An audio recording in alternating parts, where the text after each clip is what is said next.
Sir, whenever you are ready, just let us know and we will begin.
Hello.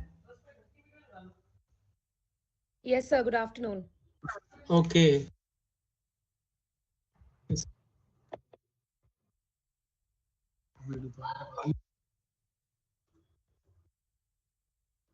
फिर held पे इसको काटिए यहाँ से नीचे से करिए this is the camera I think should work now तो एक ही ऑप्शन है दूसरा ऑप्शन नहीं कोई दूसरा Sir, whenever you are ready, just let us know and we will.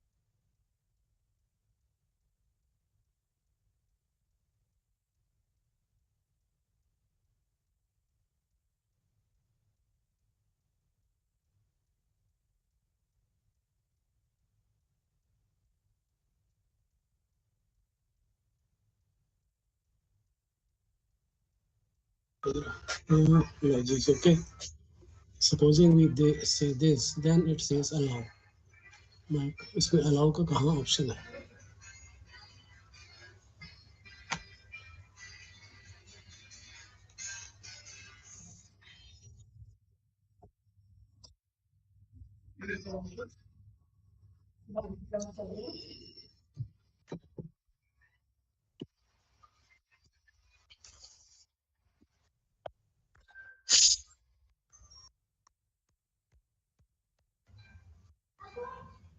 Okay यहीं पे कह रहा है we'll have to do without this इसमें है नहीं कुछ नहीं नहीं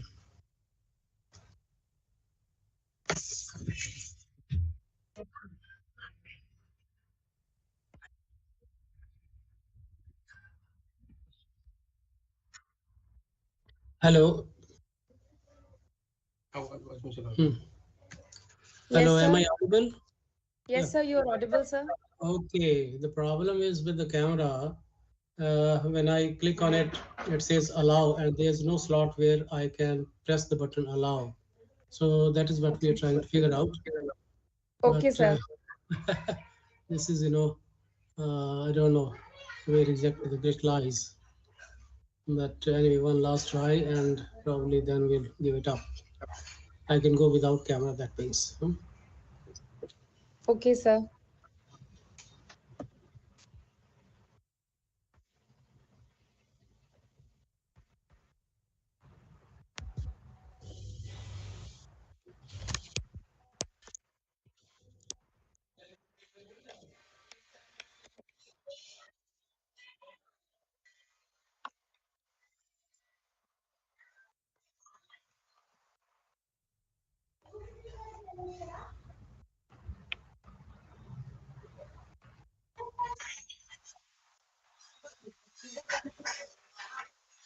All right, be that as it may, we have to proceed, I think.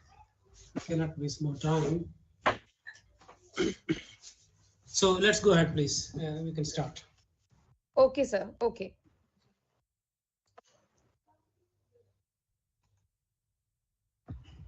A very good afternoon and a warm welcome to all the dignitaries, teachers, students, and all present here.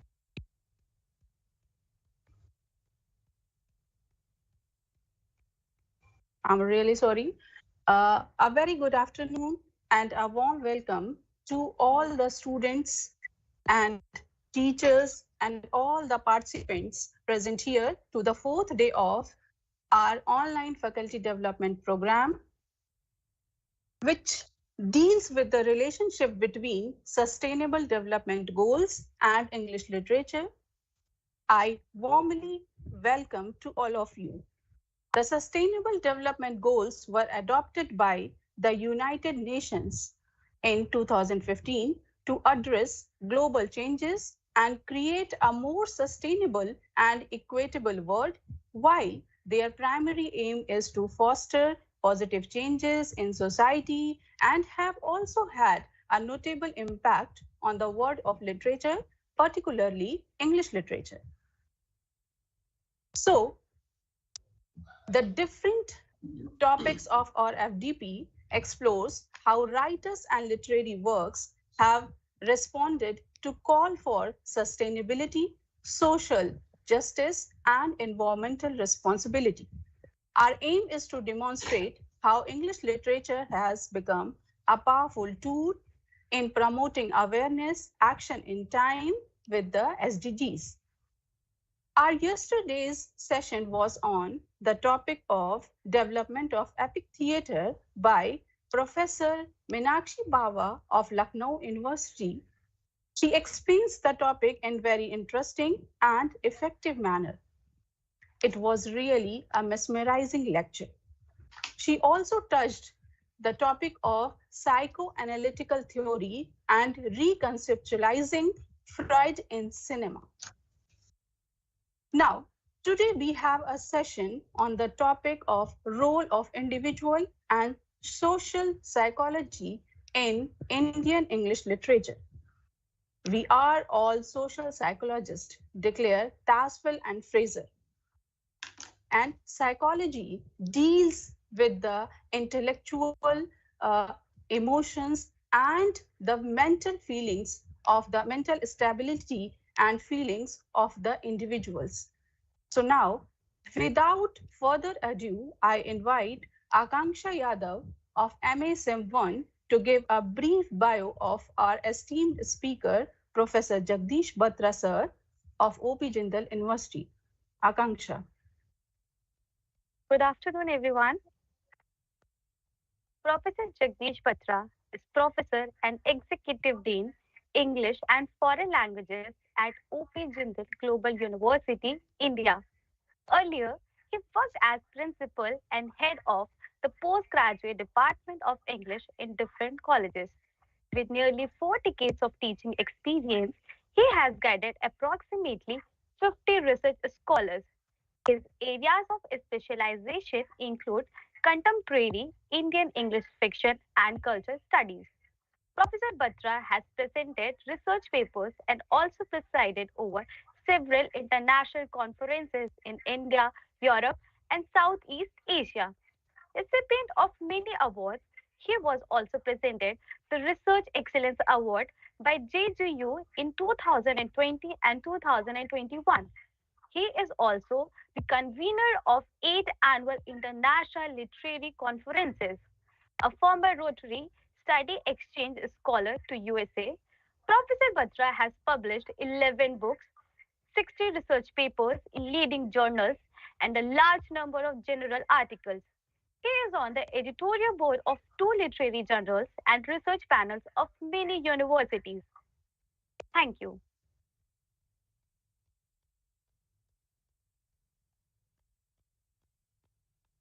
Thank you, Akanksha. Now, I would like to request Professor Jagdish Batra to address the participants. Thank you so much, Dr. Sugandha Srivastav.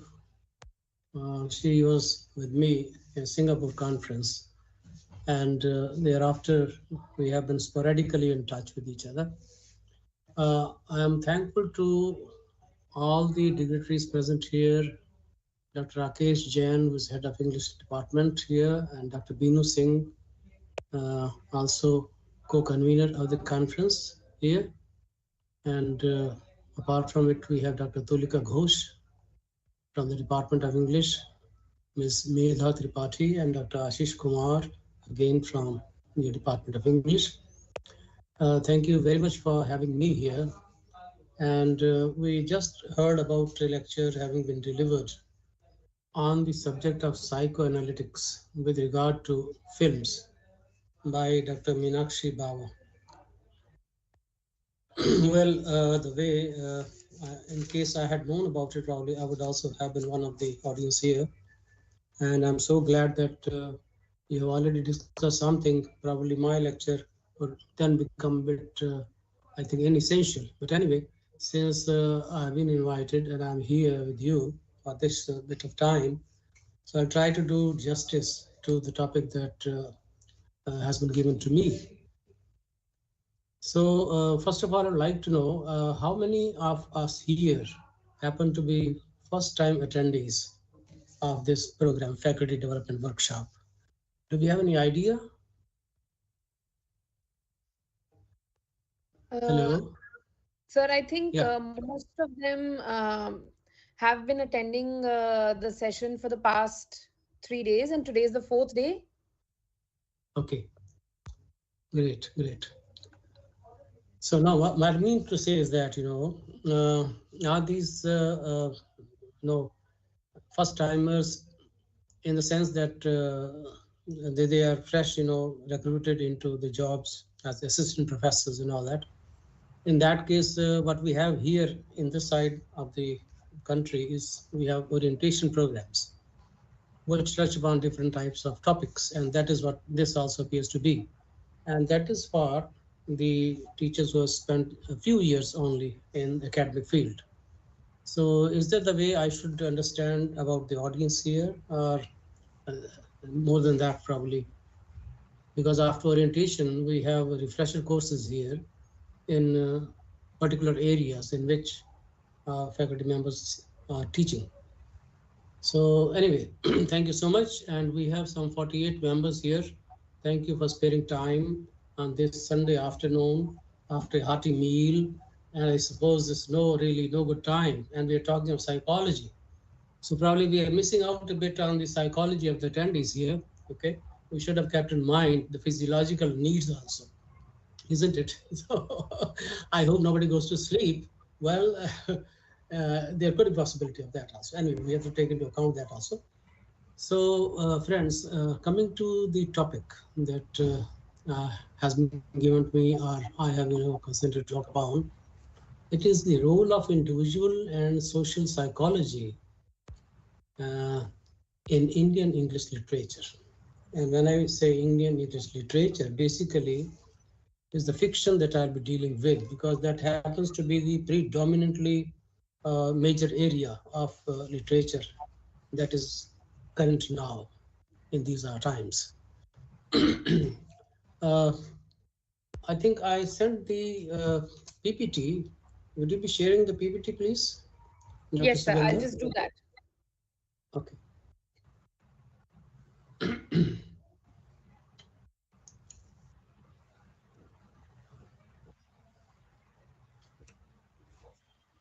Otherwise, I can try from my side also, I think, in case you don't have it handy. I can try from my side also.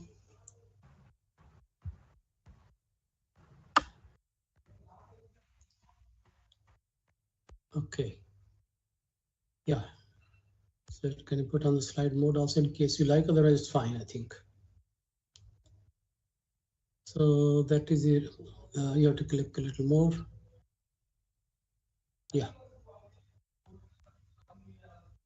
So the topic that we'll be talking about, and my introductory comments would be like this, that if we talk of literature, then leaving aside its stylistic part, and in case we talk of the thematics, then literature has taken direction not from any other discipline so much as from two areas, which is philosophy and psychology. And it has been happening since ancient times.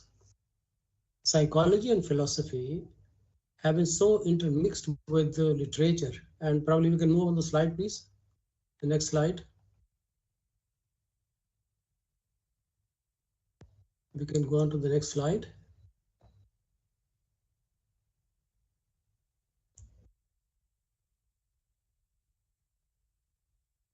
Click on it and we'll go to the next one. Sir, from my end, I have changed the slide. It's not moving. It should move now. Oh, it should change, I think.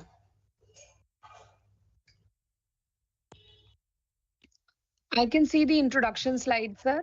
A perennial phenomena, Sigmund Freud, etc. Oh, I believe it's the signal problem.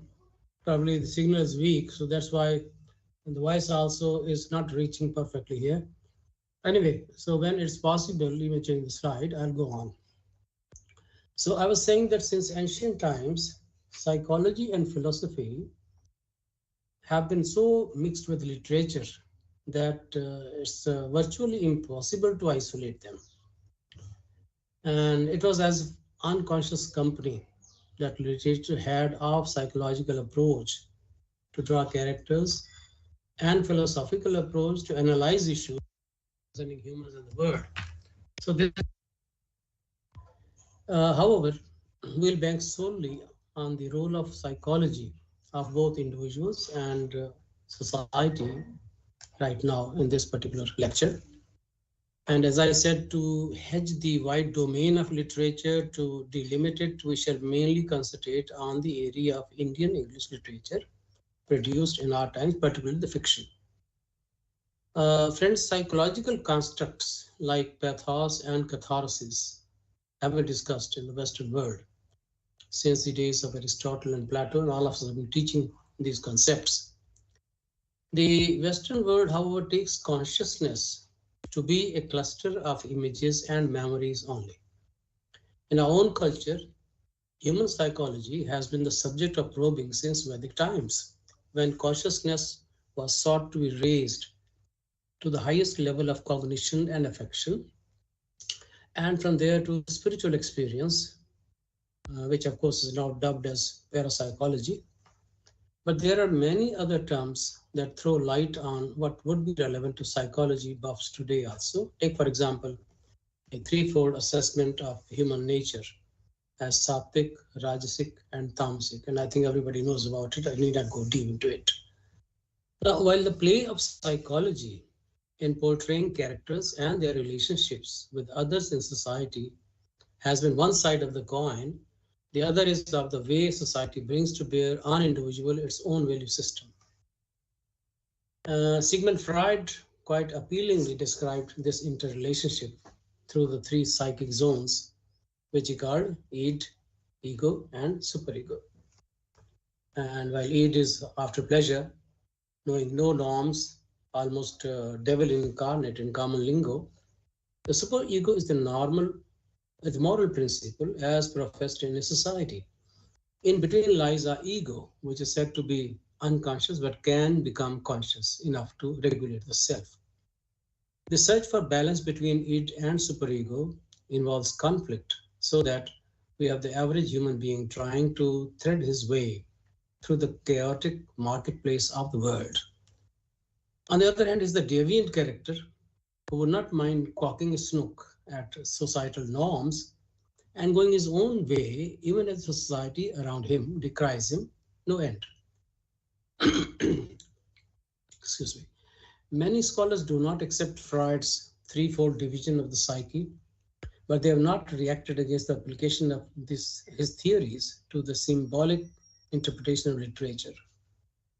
Literature has helped psychology just as we bank upon psychological theories to buttress or support our understanding of literature. Freud identified a psychological trait in Sophocles' tragedy Oedipus Rex, which he called Oedipus complex, and applied it to Hamlet, as also to Shakespeare, since Shakespeare wrote his play after his father's death, thus suggesting that there was an autobiographical Oedipal complex as in the play Hamlet. Freud, of course, withdrew it later because there were questions raised upon the authorship of Hamlet. However, The most controversial point of Freudian psychoanalytical criticism is its tendency to interpret imagery in terms of sexuality only.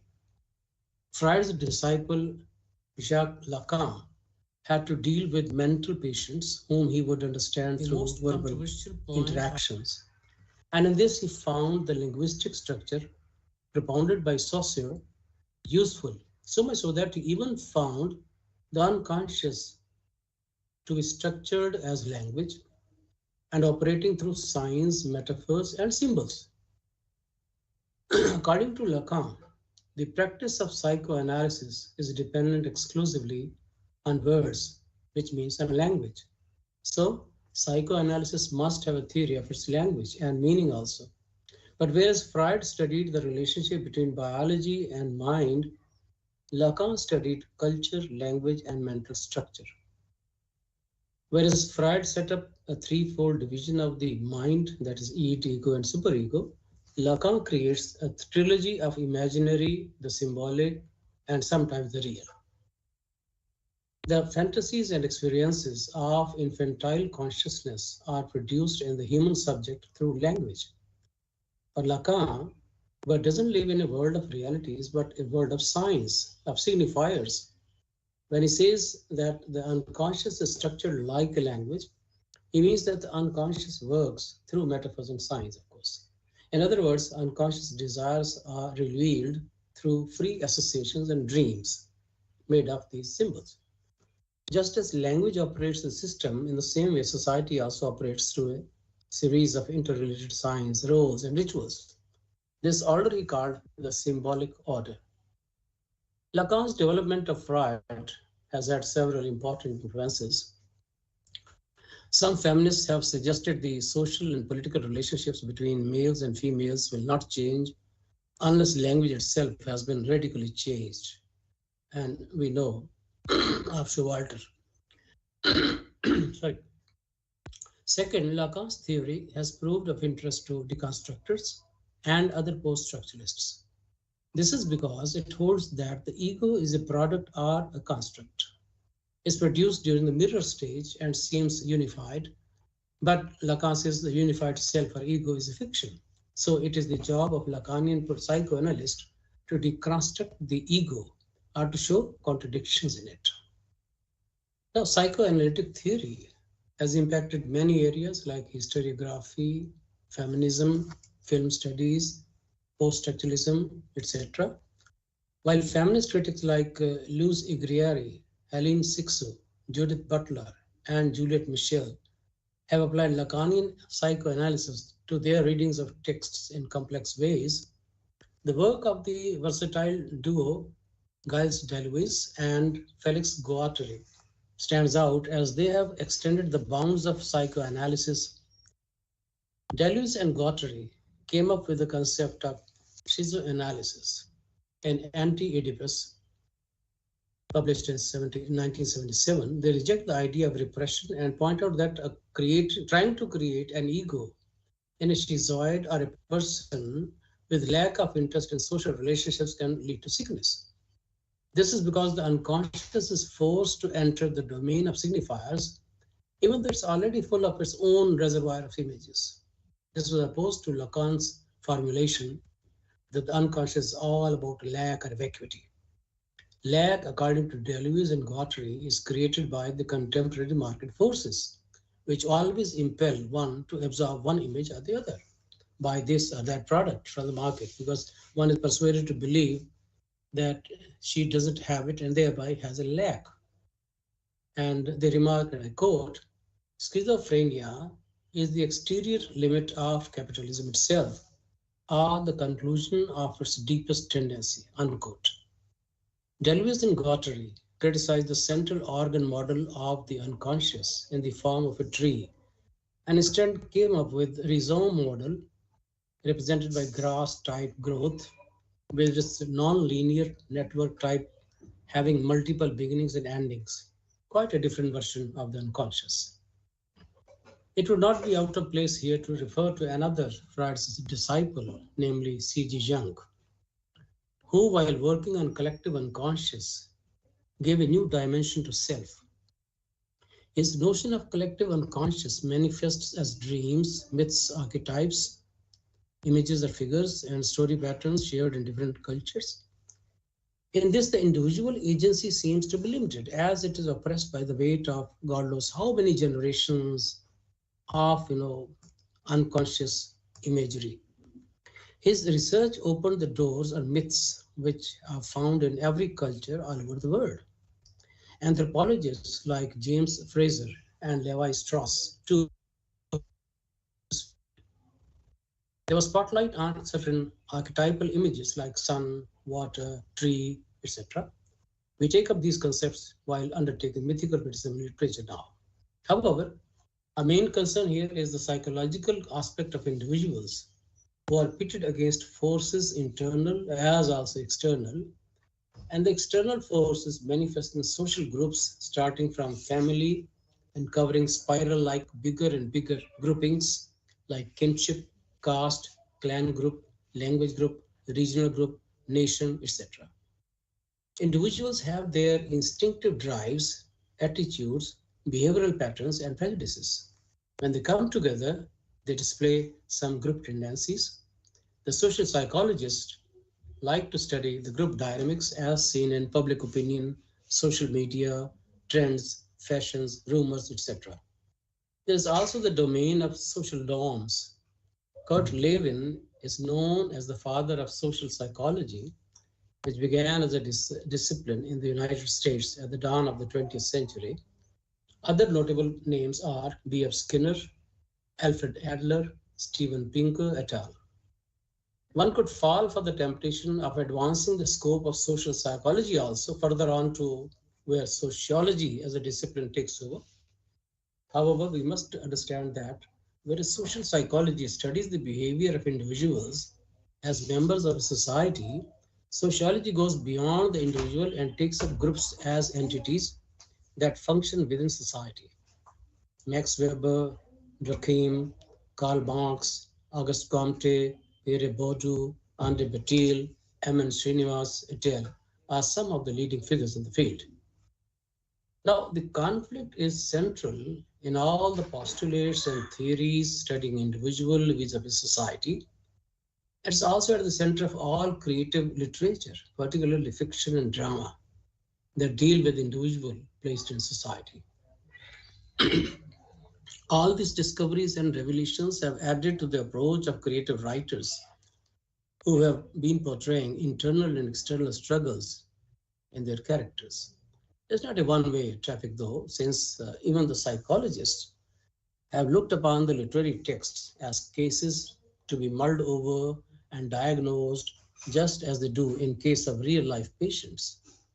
The term Oedipus complex, for example, was coined after the name of the Greek mythical figure Oedipus, son of King Elias and Queen Jocasta of Thebes, who killed his father and married his mother unconsciously, which, according to the belief of the people of the time, was designed by destiny, but which was interpreted by Freud as issuing from a stage in the development of human psyche. May I request Dr. Sugandha to kindly change the slide now to the next one. Now I'll be talking a bit about application. Yeah. Friends, there are any number of votaries of the Freudian theory, as for example, Ernest Jones, who applied it to Hamlet, Mary Bonaparte, who applied it to the works of Edgar Allan Poe.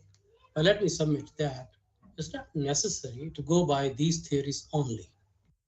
As we shall see in a while, there are several influences that can impact an individual. Man is not only born with certain DNA and collective conscious or unconscious, but also learns from the environment around him, which means the family, peer group, education, society, media, etc., and his own response also to these stimuli. All these continue to leave impressions on his unconscious mind, and ego turning to conscious also. Unconscious, which Freud describes as a chaos, a cauldron of seething excitement with no organization and no unified will. The response can take any form, like the ripple that rises from the unconscious pond, as William James described it. When a stone is thrown into it, it gives rise to ripples, and they keep on expanding, making a kind of circle, bigger and bigger one when it comes to the surface. So that when there is a stimulus, given to our mind, so the thought rises from the unconscious pond, and until it reaches the surface of the conscious level, we are not aware of what exactly is happening and what color it is taking, which kind of shape it will take, etc.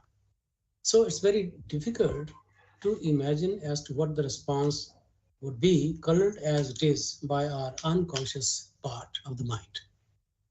And therefore, it becomes necessary to examine what might have influenced actions of a character. In an individual centric fiction, whether it is having hero or heroine in the center, the focus in it is on the protagonist who carves out a niche for himself or herself in the midst of chaotic situation. The issue of identity or self becomes crucial to this category. Since identity is constructed in a society, the relationships that the individual forges with others in the world do reflect his or her personality. Family, as a microcosm of society, represents a network of relations that nature provides to humans to mold the personality, and which culture transforms over time. When it comes to women, the traditional value system of the family and society pose a greater challenge than these would to a male. Even a fiercer challenge is faced by the transgender category. And individuals with a challenged physical or mental state, regardless of the gender, they form another category which must be looked into from the psychological angle. Major Indian authors who have published individual-centric works in the 21st century, that is within the span of 20 odd years, they include mainly, and I'm only talking of people who have written in this particular part of the time frame.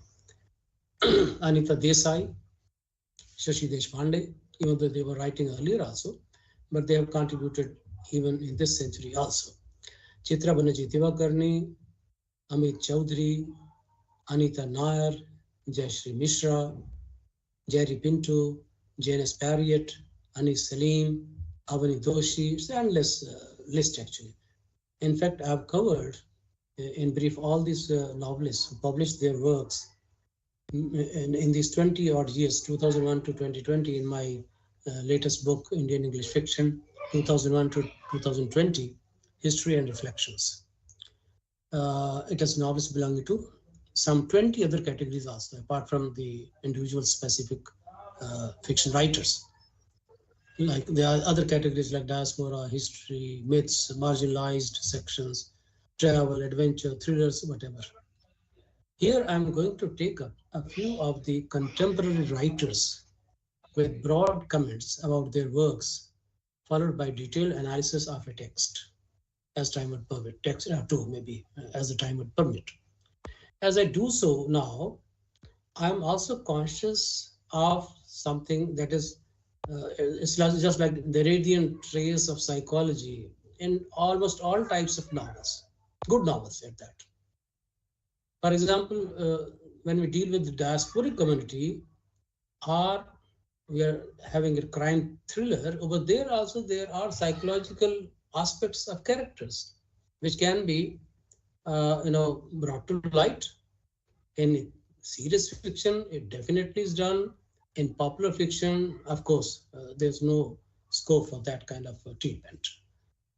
Even though, I mean, not every novel is the same type. What I mean is that in any work wherein characters happen to be present, psychological analysis perforce comes in, even as it is a writer's prerogative to go deep into it or not. It's another matter that the findings may substantiate a particular psychological theory or give rise to a new kind of mindset, may reveal a different kind of mind that calls for a novel theory, a new theory. Human mind can come under, several influences, as I said before, and it can act in very different ways, which may present surprise to us. Now, coming to writers, There are influences and writers also. If we talk about a literary personality, his work is normally analyzed as a product of his biographical account that involves the family standing in which he is born, his education, socio-political, cultural conditions, as also the literary tendencies current at the time. A character in such a work, though created by the writer, reflects a melange of such influences. However, the character may turn out to be a unique figure also that doesn't conform to any of the psychological stereotypes and may pose a challenge to psychologists also. After all, psychologists too have been influenced by literature, literary themes and characters to evolve psychological theories, starting with Oedipus complex, etc. So now let's go on to examine some literaries. Next slide, please. Friends, there are a number of novels published by authors of Indian origin, and it may not be wise on my part to talk about all of them. I intend taking up briefly some of them with different themes just to show that there is always scope for psychological probing. Now take, for example, the woman-centric fiction of Shashi Deshpande. She has written about different types of relationships like mother-daughter, father-daughter, husband-wife, lover-beloved, etc. While Deshpande brings out effectively and aesthetically women's exploitation, suppression, and marginalization in the context of Indian society, what is of interest to us is the fact that over the years, one can also mark a subtle change in her characters, so that the forward-looking Manjari of the novel Moving On, which was published in 2004, is very different from the submissive Jaya of That Long Silence, published in 1989. In That Long Silence, we come across a repressed protagonist who comes to recognize herself only towards the end of the novel, as the last sentence of the book reflects her thoughts. And I quote, "I will have to speak to listen. I'll have to erase the silence between us.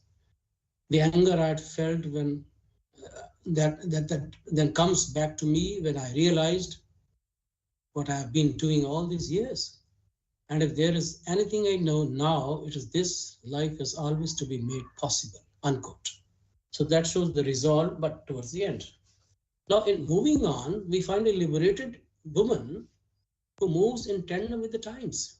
This novel dwells on societal expectations from women which pay scant regard to their needs. The protagonist Manjari, also known as Gigi, is portrayed as an unconventional woman who marries Shyam, the man of her choice, against the wishes of her mother. Later, Shyam falls for Gigi's sister, Malu, and impregnates her before committing suicide. There's another character, Raja, her childhood friend and a widower. He now proposes to her, okay, to Gigi, but she refuses. Instead, she develops physical relations with another fellow, Rajan, and she has the guts to reveal this frankly to her friend also, Raja also. And she says, and I quote, "It was just the body, nothing but his body," unquote. Now, this shows the change in the thinking over this period that has happened, even in women characters. It may be a tall order. Maybe not everybody would agree to it, because after all, there is a middle class society which is very scrupulous about all the social norms. But then there are exceptions also, of which our novelists talk. There's another novel, In the Country of Deceit, published in 2008. This is the story of self-realization by the protagonist Devayani. Who is she? She is a young middle-class girl who chooses to live alone in the small town of Rajanur after her parents' death, ignoring the views of her family and friends. Then she meets Ashok Chinnappa, Rajanur's new district superintendent of police, and they fall in love, even though Ashok is much older than her, is married, has a 10-year-old daughter. Both of them realize from the very beginning that the relationship has no future. While her elder sister accuses her of stooping low for sex, Devyani believes she has found true love for the first time. Now, despite the expected end to this relationship, Devyani cherishes happy memories. And Deshpande delves deep into the female psyche to underline the agony of suppressed women at various levels. Hers is a powerful voice of protest, we know, articulated artistically, and her storytelling has an omniscient reflective undercurrent. In order to portray the psyche of women in a realistic and balanced manner, she gives equal space to the other gender also. There are a number of male characters in her later novels, because of which her concern transcends the gender-specific predicament of humanity. Deshpande doesn't support the Western type of radical feminism we know. A woman's is a unique journey in life as portrayed in Deshpande's fiction. It shows that even though our women protagonists are educated and they do act as feminists to start with, however, post-marriage, they submit to the patriarchal culture and suffer a long time before they re-examine themselves and reach the stage of self-realization. This is a realistic picture of most females in our society that Deshpande has brought to us. Her task in revealing the psyche of characters is very admirable because they are seen as part of the family as against the Western concept of individualized women. Here, they do not debunk family, which is valued here, and it's also being recognized in a country like America now, because too much of individualism is now recoiling on them. Only thing that Deshpande would have is that the adjustment of women should be within the family on equal terms with men. For this, she recommends education, change in patriarchal mindset, and while that may take a long time to fructify, to have bonding among women rather than the conflict-ridden mother-in-law versus daughter-in-law relationship. Due to lack of understanding husbands in the novels, the women develop extramarital affairs also, but the writer doesn't take these relationships too far and brings about a closure very soon. Now, the growth of women characters from immaturity to maturity demands a lot of psychological probing. I'm sure you understand that. And Deshpande is a brilliant novelist who does this with artistic elan and finesse. Next slide, please. Now, we come to Anita Desai. Among the contemporary writers, Anita Desai has been associated with psychological approach to literature, to characters. In most of her novels, elements of philosophy of existentialism are seen informing her characters. In fact, a branch of humanist psychology is also existential psychology, as outlined by an American psychologist, Rollo May. It goes to show how the idea of short existence in the world affects a person's behavior. Mostly, it is responsible for giving rise to anxiety and worries about death. But one can find in these characters a search for authentic existence. They can still be glued to that kind of search despite their understanding of death being so imminent. Anita Desai is, I hope you understand what I'm talking of in respect of Anita Desai's novel. Anita Desai has penned 12 novels, I think more than 12 now, and a collection of short stories also, too, probably, for children over a creative career spanning 6 decades. What imparts individuality her novels is the psychological depth of her characters, brought out in language that is equal to the task. Themes like alienation, intercultural relationships, individual or family conflict, etc., have been taken up by her in the novels, and these can be subsumed under individual and social psychology. When it comes to the exploration of individual psyche, most studies underline the negative elements of existential thinking, like alienation, rootlessness, normlessness, etc., highlighted by her. And these tendencies concern both individual as also social psychology, as I said. But what catches our attention is a certain urge felt by a protagonist to lead an authentic life. The focus on negative traits has been there, and this, to my mind, is less than complete appraisal of the philosophy of existentialism, because it is generally portrayed in negative colors. This philosophy also treats man as mature and powerful enough to stand on his own feet and decide his fate as also that of the entire human race with full responsibility. What an individual does, an individual committed to the philosophy of existentialism does, it's also to be taken that it sets an example for others to follow. Anita Desai's protagonists like Maya, Nirod, Devan, Matthew, or Eric in different novels, they show courage to taste the bitter fruit of life. Things may or may not go their way, but a sincere struggle to lead an authentic existence cannot be denied on their part. According to existentialists who developed the concept of authentic existence, man is always found in a situation. This situation, often referred to as human predicament, is fraught with anguish, anxiety, despair, and dread. And normally this life is inauthentic. Heidegger also talks of this as jiva finite, thrownness, the fact that one is born into a world which one did not make. This is effectivity, or the predicament of man. With a limitless mind imprisoned in a limited body, there is bound to be frustration and despair. Hence, existentialism talks of anguish, angst, and nausea, etc. There is no logic or rationale behind the phenomenon of this world. In fact, reason cannot cope with the particular or the contingent, as it depends too much on the general and the universal. Therefore, meaninglessness and normlessness are dear to the existentialists. Despite these odds, the concept of complete freedom is central to existentialism, which means acting entirely according to one's own free will. It means freedom to choose, but the existential choice is well guarded against any nuance of compromise. The criterion of one's choice must be truly one's own.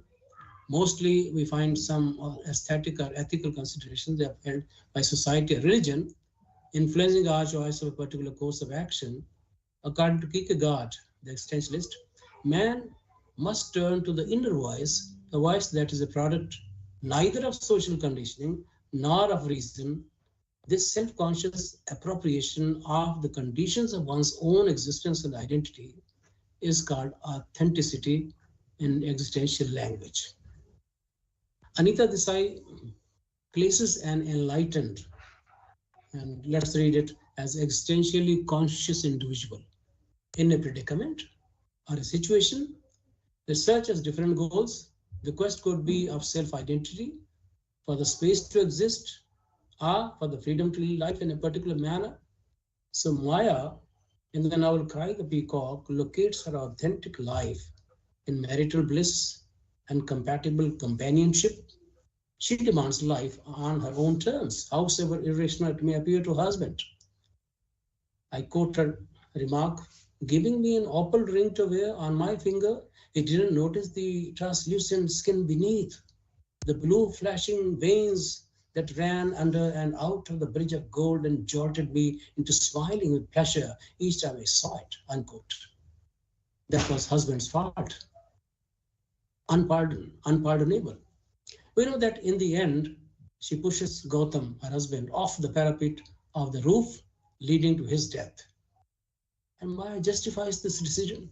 And I quote what she thinks, quote, "The man who had no contact with the world or with me, what would it matter to him if he died and lost even the possibility of contact? What would it matter to him?" Unquote. In determining the authenticity of life, she is surely her own judge, and she must not be guided by any external yardstick of reason or duty or some transcendental entity, because existentialists don't believe in any kind of guidance through any book or guru or any scholar or whatever, any philosophy also. The argument advanced by her in arriving at the decision to do away with Gautam is fully hers, and there's no hint of remorse on her face. And she is so cool as cucumber after the act is committed. What she forgets as an existentialist is that when she acts the way she does, she should allow others also to follow her act. In this lies the element of responsibility, which is the other side of the coin of freedom in existentialist philosophy. Existentialists hold man responsible for his actions because He has no guide, either in God or in a priori realm of values. Comparing the philosophies of Sartre and Heidegger, one notes that both believe that people must give themselves goals and meaning, and the more fully they realize this, the more authentic they become. For Sartre, this contingency is a cause for celebration because it means people are free to create the best lives they can. But this freedom sharply increases the burden of responsibilities also.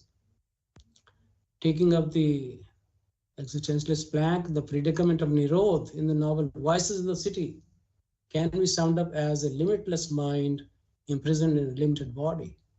The world doesn't move according to his innermost urges, known to the outside world as whims and desires only. The initial partisan attitude of parents with regard to his brother Arun and later his mother's liaison with Major Chadda have jolted him. All that leads to frustration and despair. His dream to become a successful playwright or continue the publication of literary journal Voice is met with failure. Hence, existential anguish and angst, as also the sense of alienation from society and self, come his way. Nirod develops a personal value system that does not require social approval and which success is, and I quote, only one of their nets, he says. This thing called success or reputation, and when you hear it singing about your ears, the only thing to do is to drop everything and run, unquote. So that's his own value system. He desires certitude in this world that is ever in flux. It's clear from his reference to Camus' observation. I quote again, in default of inexhaustible happiness, eternal suffering at least would give us a destiny, but we do not have even that consolation. And our worst agonies come to an end one day. Everything is in flux. He locates authentic life in 3 drinks and a roof and his general voice. And for this, he can treat his aunt by selling a fake artifact to her, sponge his friends, and can brashly tell Bose what he thinks of him. Neither success nor failure reveals to him the meaning of life. His quest culminates in a transcendental illusion. Was illusion his mother merging with the goddess Kali, whereupon his search ceases. The existentialists, after all, do not merely value the mundane and the physical, but also recognize that which appeals to our supra-mental personality called soul in the Indian philosophy. I'm sorry, my throat is pretty bad. These same novels have been critiqued on the basis of Abraham Maslow's theory of motivation and of hierarchy of needs also by a scholar whose thesis was sent to me for evaluation. Maslow recognized this. I think it is a good thesis. That's why I'm sharing the outcome of that thesis. Maslow recognizes the following needs in hierarchical manner in humans. Number 1, physiological needs. Number 2, safety and security. Number 3, love and belonging. Number 4, self-esteem. Number 5, self-actualization. Once again, physiological needs, that's food, etc., food, shelter, etc. Safety, security, love, self-esteem, and self-realization or actualization. The order of the hierarchy may be different for different people. For some, esteem outweighs love, while others may self-actualize despite poverty also. And yet, by and large, the hierarchy of needs has been hailed because Maslow, as a psychologist, studied so many life graphs and came to this conclusion. Our behaviors are usually motivated by multiple needs simultaneously also. Maya and Monisha are failures because they're not able to actualize themselves. Their basic urges of preservation of species remain unfulfilled also. And this generates in them the feeling of meaningless existence, causing severe anxiety and depression. And this researcher says finding themselves incapable of coping with the resultant trauma of their unfulfilled needs, they find exiting as a safe recourse. So that is another evaluation of these characters. Now coming next to, please go on to the next frame.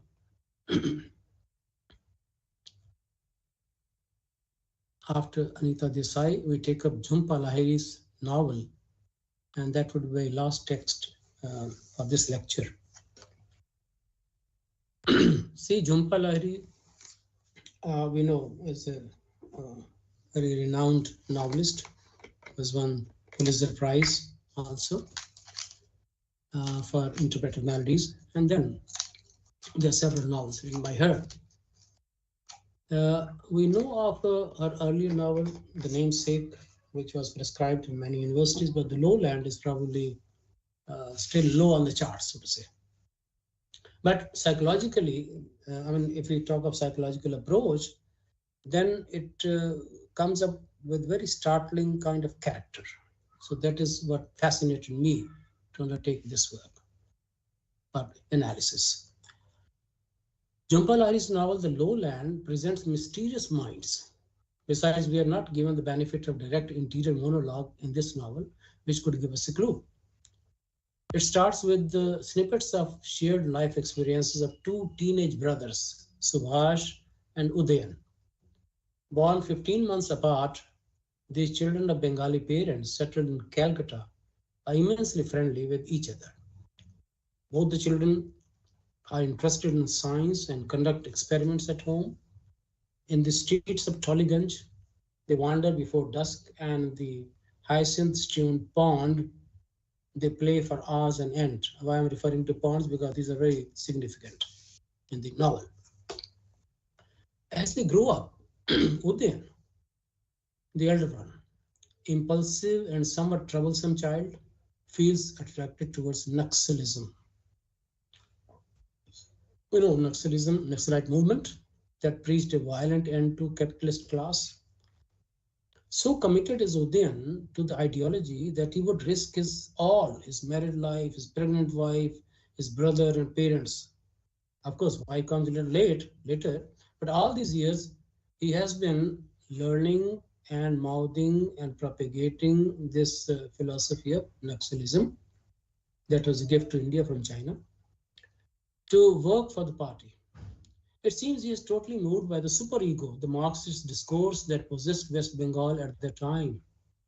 It looks like his rowdy it, because he was a rowdy child, and the prevalent violent discourse as superego have had a good meeting ground. And so the revolutionary is born, and as it happens with every revolutionary, is also eliminated by the state very soon.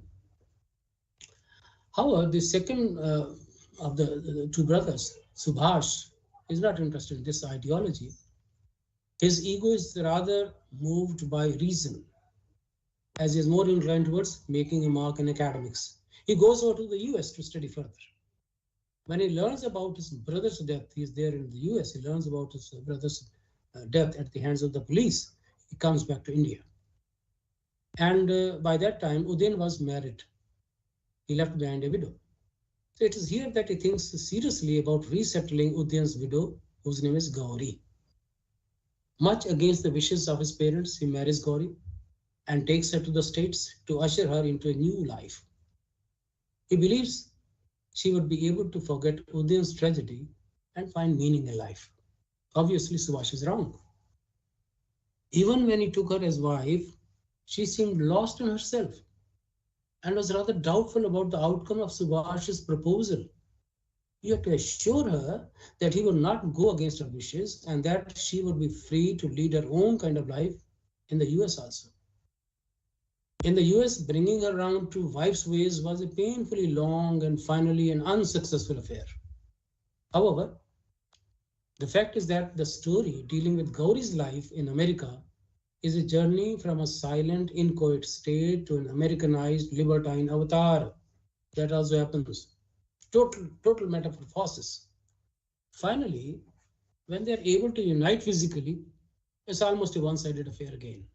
Gauri's response is very lackadaisical, very uncertain, very flimsy, superficial. What else can you call it? Later, she plunges herself into the study of philosophy. rather than taking up any radical role of a political activist as her husband had done. Her study of philosophy also doesn't center around Marxism now. It is abstract philosophical musing about mind and time that she seeks to master and to teach to students. She has a single track mind that remains obsessed with academics to the extent that she forsakes her daughter from Udayan, whose name is Bela. The novel, however, does not only record Gauri's escapism into a thoroughly academic world, it also shows Udayan's daughter's incapacity. Udayan's means, again, Udayan Gauri's daughter, Bela's incapacity for feelings of love and concern.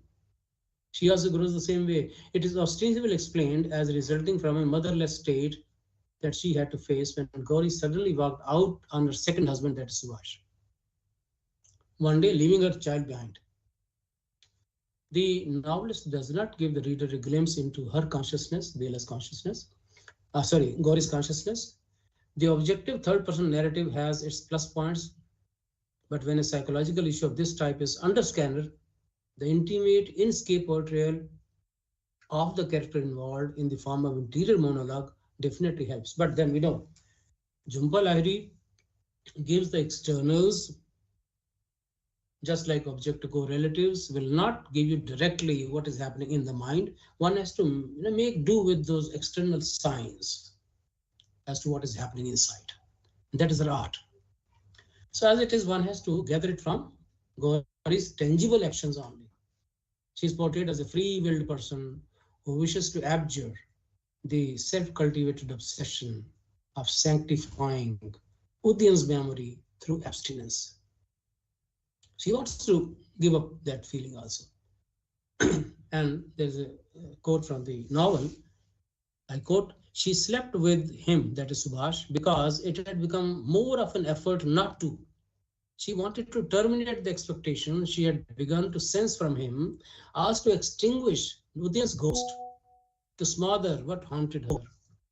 So wanted to forget her dead husband and didn't want, to have kind of intimacy with Subhash also. It was all body only.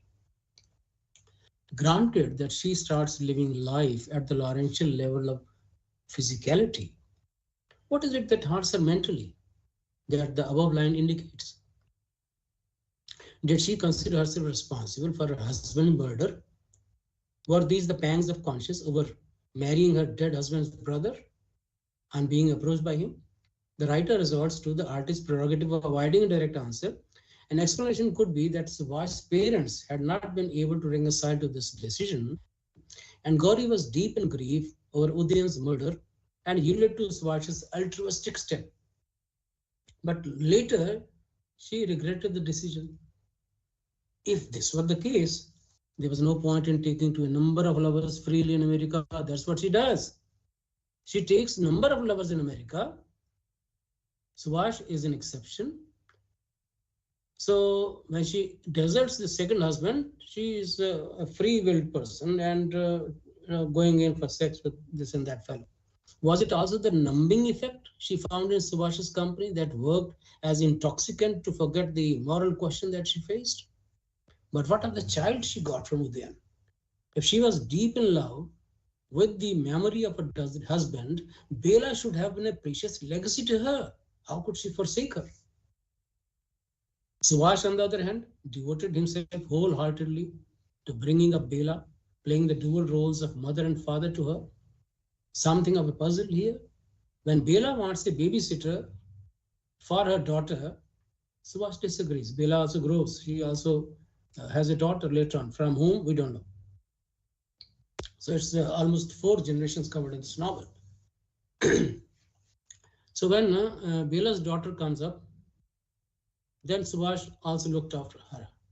He would rather himself look after her. Gauri's reaction to be noted here is that she says, and so she felt antagonized by the man who did nothing to antagonize her, and by Bela, who did not even know the meaning of the word.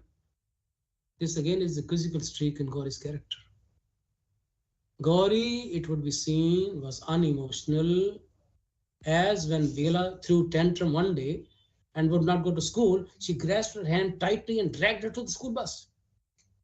It suggested that the bloody scenes of Calcutta had steeled her. There's a comment, I quote, "I watched your father killed before my eyes," she might have said, unquote. Is it the same callousness that enables her to walk over her husband? If yes, then it sits ill with the touted emotional attachment with the dead husband.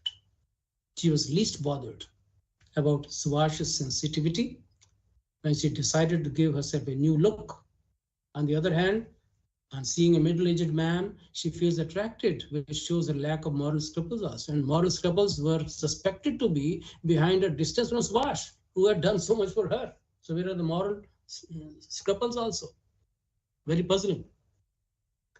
Gauri wanted to be independent. For that matter, she started leaving Bela for a short jaunt to a store around the corner. The short furlough expanded to many minutes of absence from home, leaving child Bela to fend for herself. When Subhash found her missing one day, he was deeply upset. He could sense the insensitivity in Gauri's character.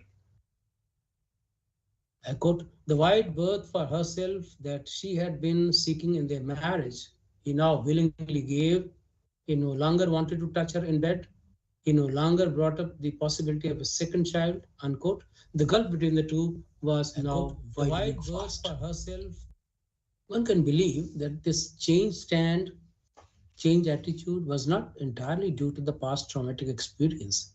Perhaps the American individualism pervading the society of their adopted land had given a fillip to it. Things would have been different in case she had stayed on in India. Ironically, she leaves home in America when Subhash and Bela are in India on a short visit following his father's death.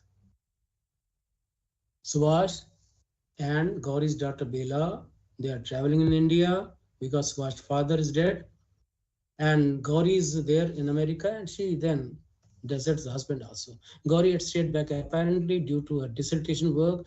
Walking over her husband is not the one thing that throws in bold relief the callousness in Gauri's character. The novelist traces her life till many years later also. Many years later also, there are incidents mentioned. Leaving her daughter Bela and not even thinking of her for many, many years is something it doesn't easily appear to mind. Opposed to Gauri, Bela is an intellectual type who would use knowledge for the betterment of marginalized people. Gauri is also intellectual. She is also a professor now, but she is only studying, and also copulating with fellows.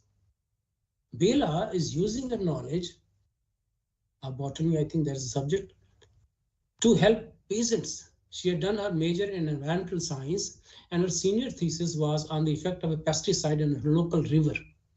Instead of studying further at the graduate level, she chooses her own path. She rejects, like her father Udayan did, a comfortable family life.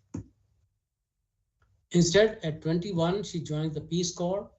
She works on the farm, irrigating field, harvesting crop, cleaning animal pens, etc. She moves from one farm to another across different states in America. She doesn't mind if she is paid a pittance or just provided food and shelter as compensation. She's virtually a nomad. But when she visits home, she tries to apply green technology to areas of daily life also. The writer seems to have yielded to what is termed as the character growing out of mold cast by the writer. Coming back to Gauri, we find her moral dilemma does not stay for long. The writer admits, and I quote, her ideology was isolated from practice, neutered by its long tenure in the academy long ago. She had wanted her work to be in deference to Udayan, but by now it was a betrayal of everything he had believed in, all the ways he had influenced and inspired her, surely cultivated her for her own intellectual gain. Unquote. As a researcher and later as a professor, she doesn't uphold or teach any revolutionary ideas. Gauri takes to American ways instead. She enjoys sexual freedom and juggled lovers. These are the exact words, juggled lovers. Though she doesn't allow them to complicate her life. A fiercely freedom-loving woman that she is. She also has lesbian liaison with Lorna, her attendant, her secretary. Clearly, the moral high ground in not accepting Subhash is no longer available to Gauri now, when the novelist examines moral conundrums inherent in violent revolution. That's a critical comment. Despite the passage of so many years, Gauri doesn't think of seeing her daughter. Both the mother and daughter share a common craze for unbridled freedom. Bela keeps in touch with people, including Subhash, her foster father, on her own terms, though she appreciates Subhash's parenting. Now she becomes an unwed mother, fourth generation, but does not care to be in touch with the father of the child. I quote, the father was not part of her life, not aware of her condition. He was simply someone Bela had known, with whom she had been involved. She didn't want to inform him because he is not the kind of father I want for my child. He is nothing like you, Subhash. That's what she tells her foster father. Bela is angry towards Subhash, her foster father also, as she believes him to be responsible for driving out her mother and not trying to win her back. Now, there's another side of the picture. On one side, she appreciates Subhash, but on the other side, she degrades him also. The turnaround comes when she becomes pregnant, but then reality dawns on her. How? The turnaround comes when she becomes pregnant and envisioning complications ahead. Subhash tells her about her parentage. Learning that he is not a real father, Bela has lost it for a while. Description of self is interesting. She tells Drew, the farmer for whom she finally fell, that she had been created by two people who had loved one another. She had been raised by two who never did. Wonderful comment. By the time Bela is 33 and Subhash 60 years old, Gauri visits her abandoned family. The shame, something unexplained in the novel, that had flooded her veins was permanent now. She would never be free from that. Ultimately, she had come seeking Bela, who Gauri has come home looking for Bela, her daughter. She had come to ask about Bela's life, to ask Subhash if she might contact her now, to ask if there was a phone number, an address to which she might write, to ask if Bela might be open to this before it was too late, unquote. She had come with this idea in mind. In Subhash, Gauri hoped to see an old version of her dead first husband, Udin now. Now when she comes, Subhash is away with a girl, Alice, with whom he is not starting going out. At home, Meghna, Bela's young daughter, was there along with her mother, Bela, who was doing household chores. And as expected, when Gauri enters, she gets a mouthful from Bela. It was an encounter of two women who fiercely guarded their freedom, which meant self-sufficiency, meaning as much truck with fellow beings as was adequate for self-fulfillment and sexual satisfaction. The difference existed in that, whereas Bela had chosen a vocation which directly served the downtrodden and the marginalized, Gauri had grown into a smug intellectual given to academic pursuits only. The lesson that Bela drew from troubled relationship was that she could appreciate parental emotions and desired to give to her daughter now the same care and love that she had got from Subhash in the absence of her mother. Therefore, as Gauri entered, the first salvo fired by Bela was a poser. Why have you come here? And asked her to get out. Gauri did try to explain, but Bela would have none of it. She said she knew about Udayan, meaning she did not find the reason of Gauri's callousness following Udayan's death. It was not a substantial excuse. You are not my mother, you are nothing, she told her mother, and added, you are as dead to me as he is, unquote. Well, that naturally shook her. Now, this summing up of life will not convince many, for clearly it was she herself who had felt guilty of not standing behind Udayan. She also remembered Bela's sarcastic assessment of her existence. For her, Gauri did not exist, and she was very tormented. Now, what she does? She goes to Calcutta.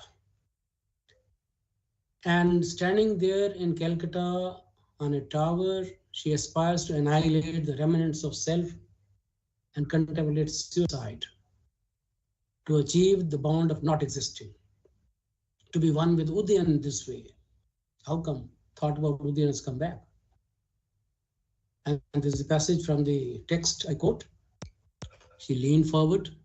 She saw the spot where she would fall. She recalled the thrill of meeting him, of being adored by him, the moment of losing him, the fury of learning how he had implicated her, the ache of bringing Bela into the world after he was gone. She opened her eyes. He was not there, unquote. So what she does, she gives up the idea of suicide. They don't seem convincing. Because if there was a moral question, it had faded long back. It's like, what T.S. Eliot says of Hamlet's inaction, for which he had fought at Shakespeare. So her late visits to Bela and to Calcutta fit ill with her unabashed material existence in America. The writer debunks her scruples and makes her return to Rhode Island now. As a postscript, the novelist introduces Meghna's innocent query about Gauri, along with Bela's assurance to Gauri that when Meghna is older, when she and I are both ready, we can try to meet you again, maybe. So that is the assurance held out to Gauri.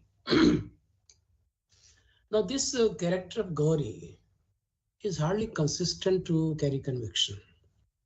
And one simplistic way to approach the twin characters of Bela and Gauri can be to look at them as illustrations of twin elements, heredity and environment.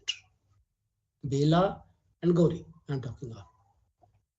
In the theory of evolution, in case of Gauri, we do not know of her parental lineage. She comes into the family of Udayan and Subhash.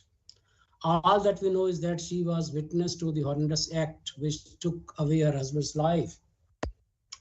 This came as a climax to her earlier exposure to Naxalite environs of Calcutta, where she barely escaped getting victimized herself also.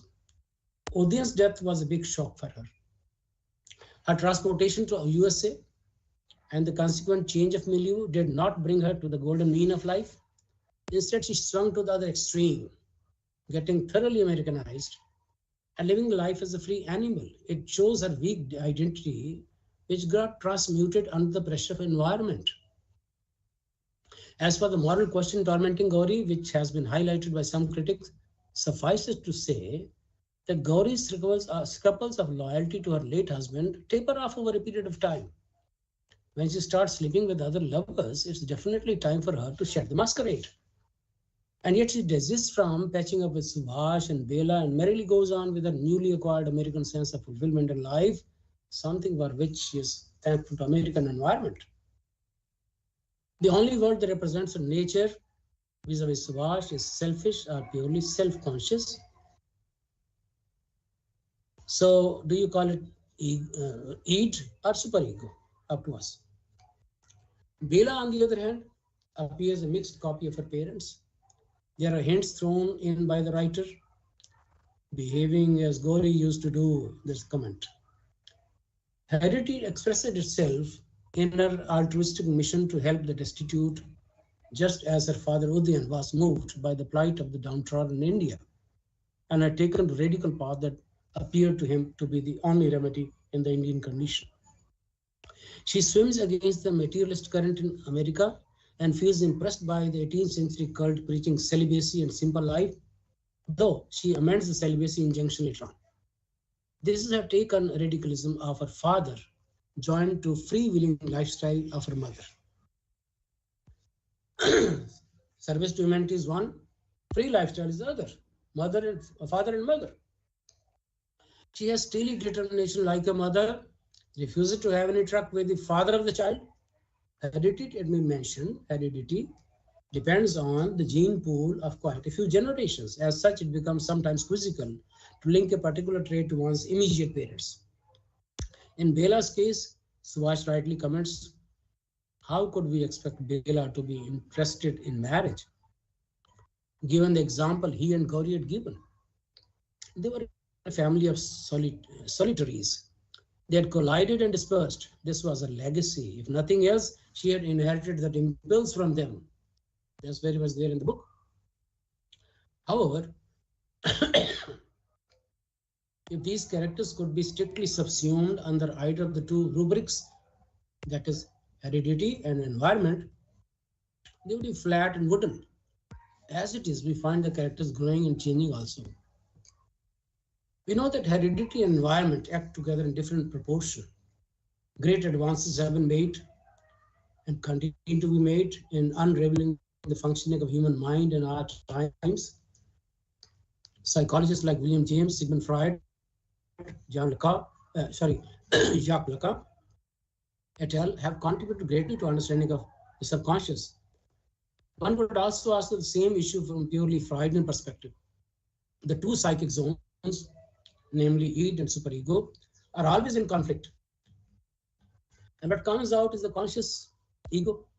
Gauri has a strong id that had been lying dormant in India on account of the overbearing family and societal superego. Her ego was almost the reflection of the superego here. But in America, the id had a better chance to grow, to manifest itself. Hence, her libertine nature expressed itself vigorously. In this, she was free to make choices. Her bonding with Subhash did not come through due to the element of superego that she saw in the Indian personality of Subhash. With the Americans, she would have equation on purely American cultural grounds. Her daughter Bela was already growing in American milieu, even if Subhash, as her foster father, with his Indian cultural baggage, provided an ideal that she could appreciate like most Americans would. But when it came to her personal choices, she was as free as a mother. In this, there was not much of a mismatch between the id and the superego. Despite these theoretical formulations in the field of human psychology, it remains an unfathomable zone. We believe now that human action may depend upon any immediate or past experience, thought, emotion, instinct, repressed or raw, stored in the unconscious. Therefore, writers today abstain from portraying fixed characters. They live moment to moment only. In the lowland, Lahiri presents interesting psychological case studies. Indeed, one tends to agree with the Washington Post reviewer who comments, and I quote, "The words of the familiar, the exotic, the best of human nature, and the most selfish inhabit Jhumpa Lahiri's new novel, The Lowland." Next slide, please. Please change the slide. Hello, are you able to hear me? Change the slide, sir. I've changed it. Okay, it will come up. I have not seen it yet. That would be the last, I think. It's not yet appeared here. The last slide. Yes, sir. It is the last slide. Okay. So I'm going to conclude now. While concluding, I wish to submit that the psychology and literature enjoy an umbilical relationship. One can help the other, but at the same time, we must understand that with the knowledge explosion that has gathered an unparalleled momentum in our times, the fields of literature and psychology have expanded so much that to believe that a psychologist will be able to appreciate literature fully, or that a literateur would be able to absorb all the nuances of psychology, that would be misconception. We, as students of literature, must remember that the psychological analysis helps to draw or understand characters more convincingly, though beyond that, it may black out some other aspects, particularly the aesthetic and thematic dimensions of literature. We should also avoid the temptation of indulging in jargon, which may turn out to be inappropriately used. Friends, thank you so much for your patience. That's what I had to say. Thank you so much, sir. It was truly an informative session and a lecture, of course. The way you taught and share your knowledge, that is remarkable, and it forced us to think in many different ways. So now the next segment of our session is question answer. So we are going to have a question answer session. And so I hand it over to Shiva Dikshit, a student of MA second year. There are some questions. He put up the questions that are forwarded by the participants to you. Shiva. Good evening, sir. Very good evening. Thank you so much, sir, for the informative session. There is a question from Devan Shrivastava from MA. How does Indian literature examine the psychological impact on cultural clashes and the conflict between traditional and modern values on individuals and communities? Very wide question, and probably it will take days to answer this in full. See, the conflict is a perennial theme in literature, first thing. It could be conflict between individual and society, between tradition and modernity, and this never ends. This will always go on. Take it from me. Now, how Indian literature does it, that's the question. Well, you see, the making of a novel centers around a problem, right? That's the structure. The logos is some issue has to be there, some problem has to be there. And that problem gets resolved or maybe leads to open end as per writer's choice. So he has to show some kind of development. There are actions, of course, characters involved, issue getting resolved, seemingly resolved, or maybe takes a direction in which it will be resolved in future, that kind of thing. So whatever problem it is, whether it is of tradition versus modernity or any other problem, that is perforce taken up in literature. Literature actually cannot avoid it if it has to be relevant. So in our times, there are myriad issues. Today we are talked about only psychological issues. There are socio-political issues. There are economic problems. There are cultural problems. There are problems related to our conflicts based on caste, creed, religion, region. Okay, so many of them. And a writer living in our times naturally confronts them and chooses something out of that to deal with. Okay. So this is an ongoing phenomenon. And if you want to know exactly which writer is undertaking what, then I can suggest you my book, maybe the latest one, which is on Indian English fiction 2001 to 2020. It's available everywhere on Amazon also. So that deals with 1,400 works, 1,400 novels, which were published by Indians during these 20 years. And they have been categorized in almost 20 or more categories. I've given you an idea of this. It could be individual, socio-cultural, it could be travel, it could be crime, it could be thriller, it could be science, it could be biographical, it could be graphic. So all these categories are there. And there are comments on at least 400 of novels as to what they deal with. The theme is encapsulated in one sentence or maybe one paragraph, depending on the worth of the novel. So it's very difficult to relate it all here. In case my camera were working, I could have probably shown it also to you, but unfortunately it's not allowed, this particular system, even though I use MS Teams for my classroom also, but then somehow it has not synced well with the ID address that you've given. Anyway, so that would be my answer to this. Are you satisfied with this, or do you want something more?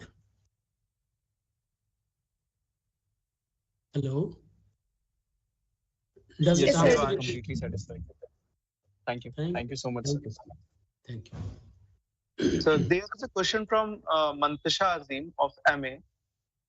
Her question is, are there any modern literary works that you find particularly compelling in their exploration of individual psychology? Well, we have taken up some today in our lecture. And if there were time, I could have probably taken up some more also. I had actually at least two more works. One was a story by Jhumpa Lahiri. Another was, there were two plays by Mahesh Dattani also. I could have talked of them. Now, as I said earlier, There are definitely a number of works. And I've given you a hint also that if you take up a novel pertaining to any category, then there would be conflict, and wherever there is conflict, a good novelist would definitely go into the mind of the characters. That will become psychological itself. It would be psychological approach, right? You talk of diasporic fiction, for example. There is an Indian based in America, living in America, or let's say the recent novel that I read was, it was Benjamin's novel. The title is probably Pleasure Days, something like that. There is a Pakistani family situated in an Arab country, probably Qatar it is. So there happens to be revolution, just as it happened in many other countries at that time. It was called Arab Spring. Now, the people from this family, they are serving the royalty there, and people are rising against royalty. So whosoever is with royalty is against the people. That is how it is seen. This family, actually, many of them in the security agencies. So they are into security, and therefore they are siding with the Shah or the whosoever is the monarchy there. It's not given clearly there who is the monarch.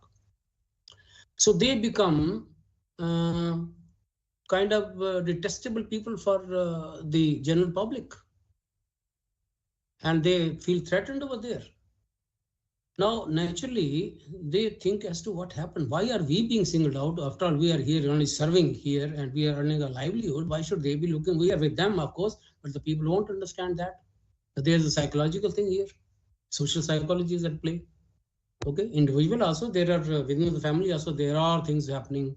Okay, they are taken to modernity, they are considered a family, but then one of the ladies is hooked on to Facebook somehow. She also starts meeting an old friend of hers via Facebook.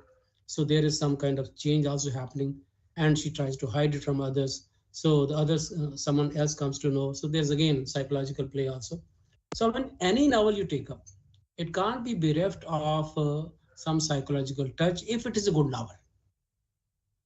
If it is a simple, time pass kind of novel that you pick up while you go by train or bus or plane from one destination to another in the span of 2, 3, 4 hours, and you take up a novel and finish it, that's all. So that kind of popular fiction may not deal so seriously with an issue.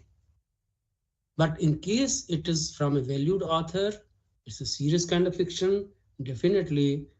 What makes it serious is that it has that kind of psychological approach to the characters. It has that in-depth study of the problem that it discusses there. There is some hint of solution, maybe there is some comment on the status quo, whatever it is. So all these things would be found there in serious fiction. Okay.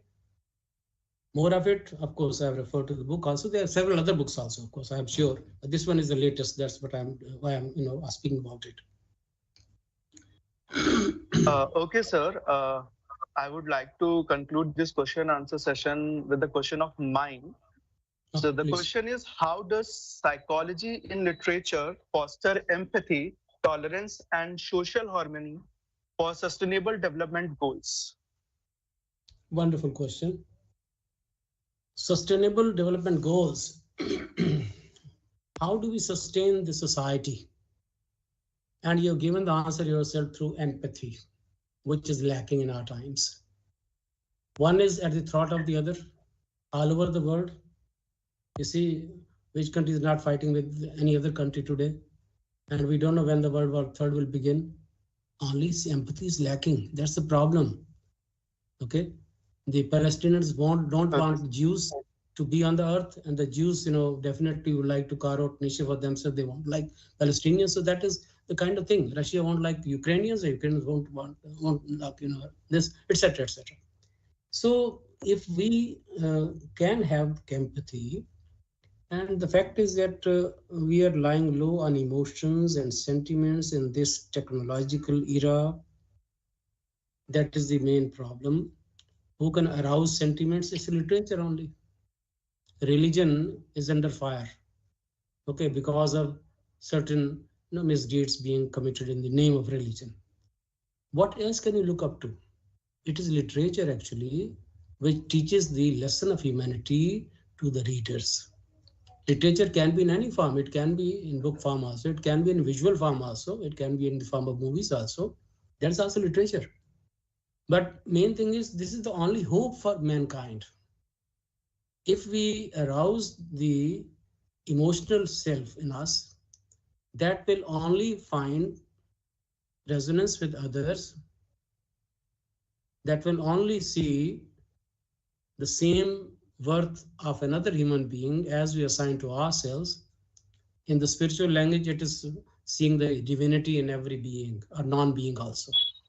So we have lost that sense of, recognizing divinity in others also. We lost the sense of, attaching the same value as we attach to ourselves. And that is basically what empathy teaches you to do. And literature is the best means for it. Thank you so much, sir. Thank you so much. Thank you so much. Thank you.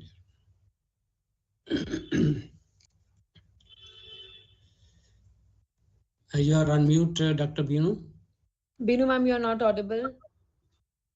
Okay. Sorry. Yes.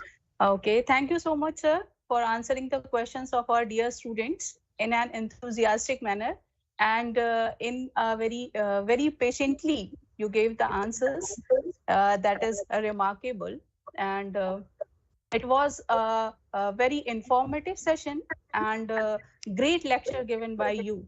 So we are really glad to hear you today, and we, the teachers of Department of English, I, Dr. Sugandha, Medha, Dr. Tulika, we really thank you that you spare your time and share your wisdom to our participants and to us. Thank you so much, sir, to being with us. Thank you.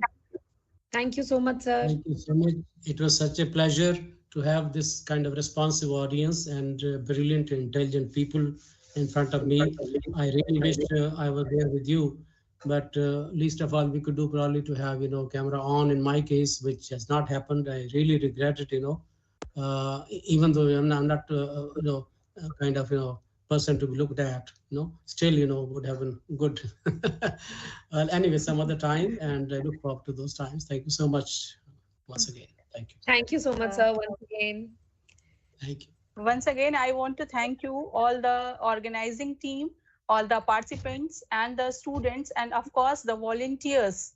Thank you so much, all of you, to make the session that grateful. Thank you so much. Thank you. Now, all the participants are requested to please look at the chat box. The feedback link has been pasted. You please fill the feedback form, and after that you can leave the meeting. Thank you, everyone. Thank you, and bye for now. Thank you.